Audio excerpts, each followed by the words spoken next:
Science has told us for a long time now that carbon dioxide is not just a poisonous waste gas.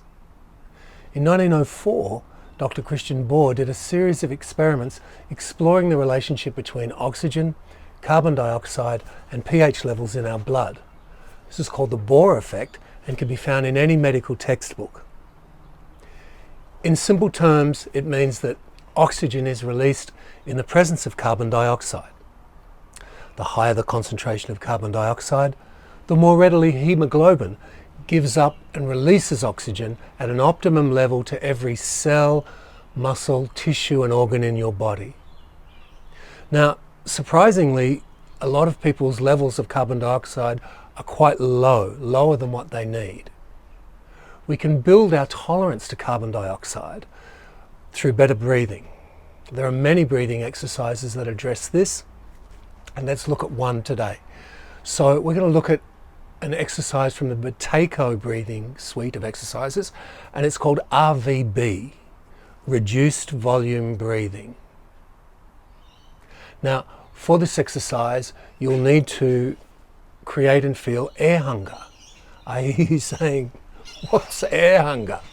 So air hunger is a term that is used in most breathing re-education breathing modalities, and it means a tolerable desire to breathe more air.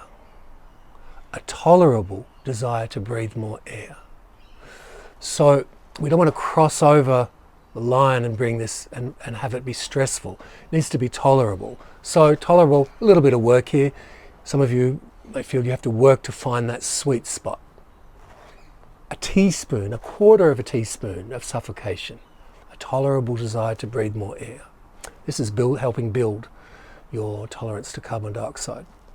So to set yourself up for this exercise, find somewhere comfortable to sit, grab your telephone or your timer and put it on for 4 or 5 minutes. We won't go through the whole 5 minutes today, but do that. And close your mouth. We only will be doing nasal breathing during this. And start to become comfortable breathing through your nose. Slowing the breath down. When you become comfortable breathing through your nose and get into a little bit of a rhythm, take a finger and place it, block one of your nostrils off. It doesn't matter what nostril.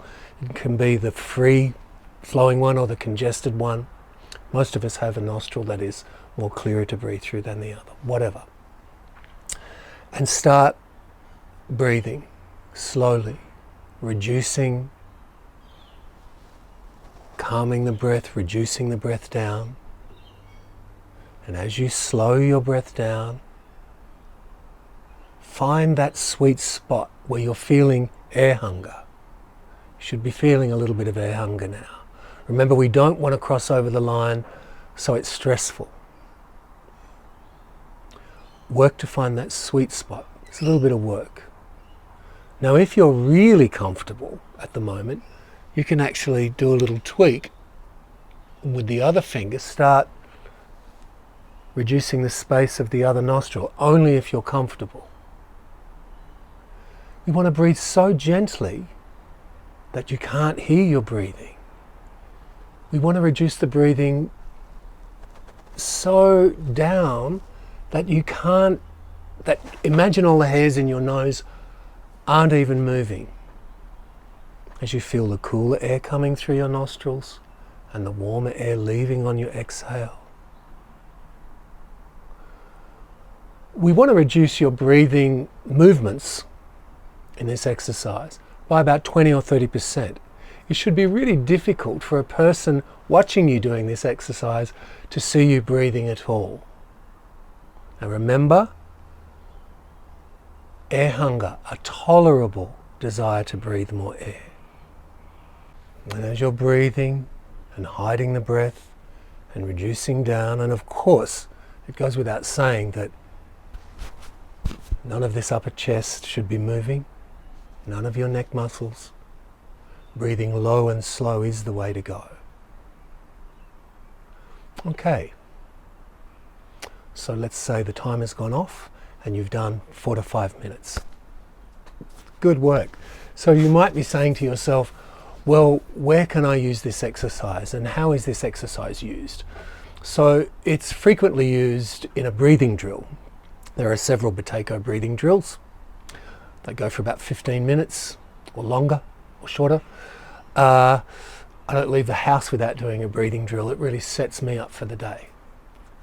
This exercise can also be used as a standalone exercise, as well as building your tolerance to carbon dioxide. If you're breathing correctly, this is very good for anxiety and helps diminish anxiety.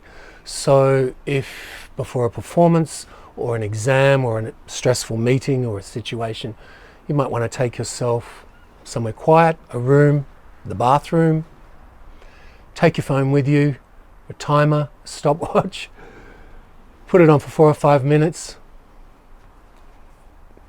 breathing through your nose, off you go.